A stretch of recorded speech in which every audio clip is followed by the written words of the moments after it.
Olá, boa tarde. Está no ar mais uma edição do programa Conexão Potiguar. Muitíssimo obrigado a você que nos acompanha de segunda a sexta-feira aqui pela telinha da Band e também pelo portal de notícias do Rio Grande do Norte, o www.potiguarnoticias.com.br. No programa de hoje nós vamos falar de cultura, nós vamos falar do maior homem de cultura do Rio Grande do Norte e, por que não dizer, um dos maiores do Brasil. Vamos falar de Câmara Cascudo e quem está aqui é Daliana Cascudo, sua neta, que trabalha no Instituto Câmara Cascudo e já tem um monte de coisa bonita para nos mostrar, para o Rio Grande do Norte. Daliana, muito obrigado pela sua presença aqui no Conexão Potiguar, tudo bem? Boa tarde, tudo bem, Pedro? Um prazer recebê-la aqui. Queria que você nos falasse, compartilhasse com nossos telespectadores qual a missão do Instituto Câmara Cascudo. O Instituto Câmara Cascudo, na verdade, funciona na casa, onde o vovô morou por quase 40 anos, e a nossa intenção é preservar e divulgar cada vez mais o nome desse potiguar tão ilustre que é Câmara Cascudo. Nossa missão principal é essa, e lá nós estamos na casa dele abertos de terça a sábado, de 9 às 17 horas. As pessoas que quiserem conhecer a obra, a vida de Câmara Cascudo através da sua casa, da exposição dos pertences da sua obra, que é o mais importante, né? Podem se dirigir, ligar, como é que faz? Não, pode, Tito, não tem nenhum tipo de... burocracia? Não tem nenhuma burocracia, a casa é aberta à visitação, o Instituto, nesse horário que eu lhe disse, de terça a sábado, de 9 às 17 horas, e nós atendemos escola, nós atendemos turistas, e lá o turista encontra não só todo o acervo museológico dele, como todo o acervo bibliográfico também. É um pouquinho de uma aula de história e de cultura do Rio Grande do Norte. E a senhora me dizia que a senhora, que não gosta de ser senhora, nem tem idade para somente ser chamada de senhora, mas você me dizia, antes de começar o programa aqui, me lembrava que hoje faz 90 anos da Semana de 22, né? Da Semana de Arte Moderna. Exato. Estamos, coincidentemente, hoje, né? Dia 13 de fevereiro, nos 90 anos da Semana de Arte Moderna. De 22. É uma semana muito especial para a gente, como literatura brasileira. E Câmara Cascudo teve uma amizade muito estreita com Mário de Andrade e produziram muito os dois. E a amizade foi grande e todos os dois são ícones da cultura brasileira. É verdade. Inclusive tem as cartas, né? Entre os dois que virou livro. Exato.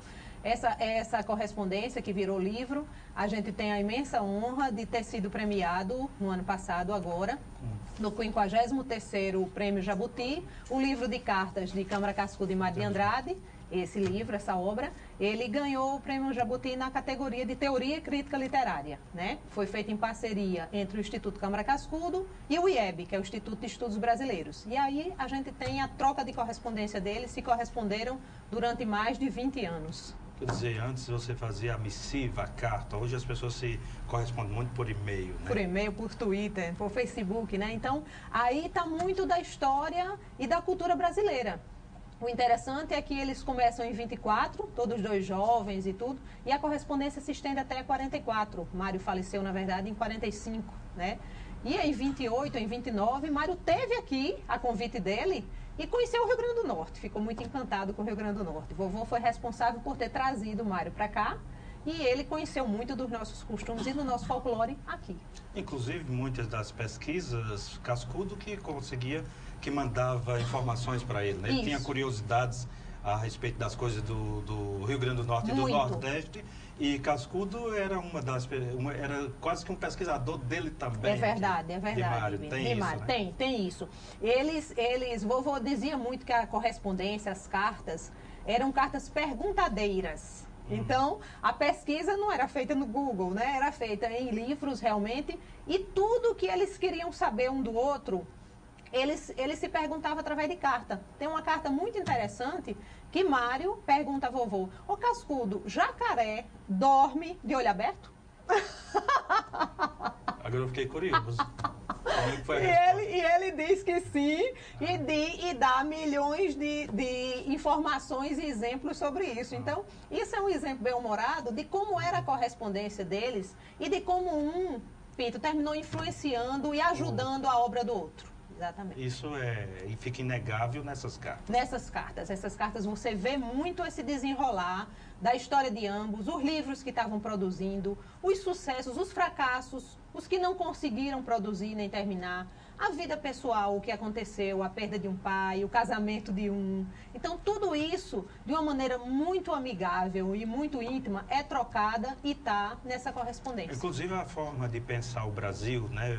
O Mário parece que era mais radical, ele defendia uma língua mais brasileira, enquanto Cascudo era mais apaixonado pelo português mesmo. Verdade, é verdade. O Mário era realmente o grande inovador, né? Mas eu acho que o importante que mostra nessa correspondência foi ele ter visto nesse intelectual de província, que era vovô, né, em pleno anos 20, ele tinha lançado o primeiro livro em 21, Vovô, depois em 24 lançou outro, Histórias que o Tempo Leva, mas assim, era um iniciante.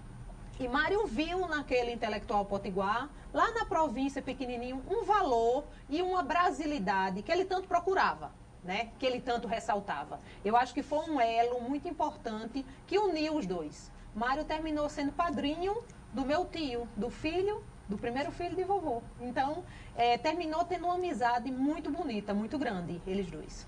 E a semana de 22, inegavelmente, mudou os rumos da cultura do Brasil, sobretudo na área da poesia, por exemplo. Muito, muito. Mudou muito e a gente nota muito como eles discutem e debatem isso. A necessidade da literatura, da cultura, de tudo se debruçar sobre o Brasil. Por que que a gente tinha que valorizar sempre o que vinha de fora? Normalmente o que vinha da Europa, a França era o grande berço, que era tão imitado, que era tão valorizado. Por que não? Por que a gente não falar sobre o Brasil, que é o nosso país e que era tão rico? Então eles batem muito isso, eles constroem, Pinto, eu acho, o que a gente tem hoje. A nossa valorização, as nossas danças, tudo isso, graças a Deus e principalmente a eles, está hoje na posição que está, de destaque e de valorização também. E a música, ela está de destaque no mundo todo, né? No mundo todo. A literatura do Brasil é muito respeitada.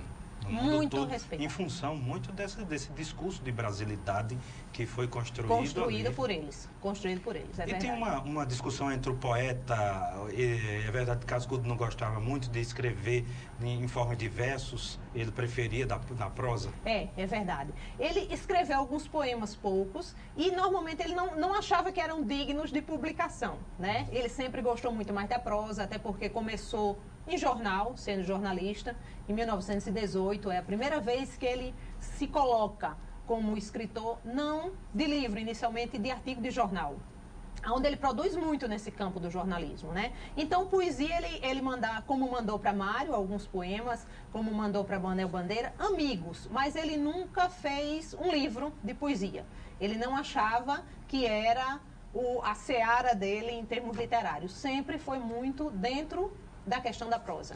Mas diz que, por ser muito prolífero, escrever muito, essas poucas poesias, diz que são numa quantidade que não cabe num livro. E diz, inclusive, que estão escondidas, é verdade? É verdade. Existe, ele cita um livro de poema, ele cita um livro de poema chamado Broá. Existe até um CD que foi lançado há um tempo atrás pela Capitania das Artes, que reuniu algumas dessas poesias e as musicou. Ficaram, inclusive, um trabalho muito bonito em CD.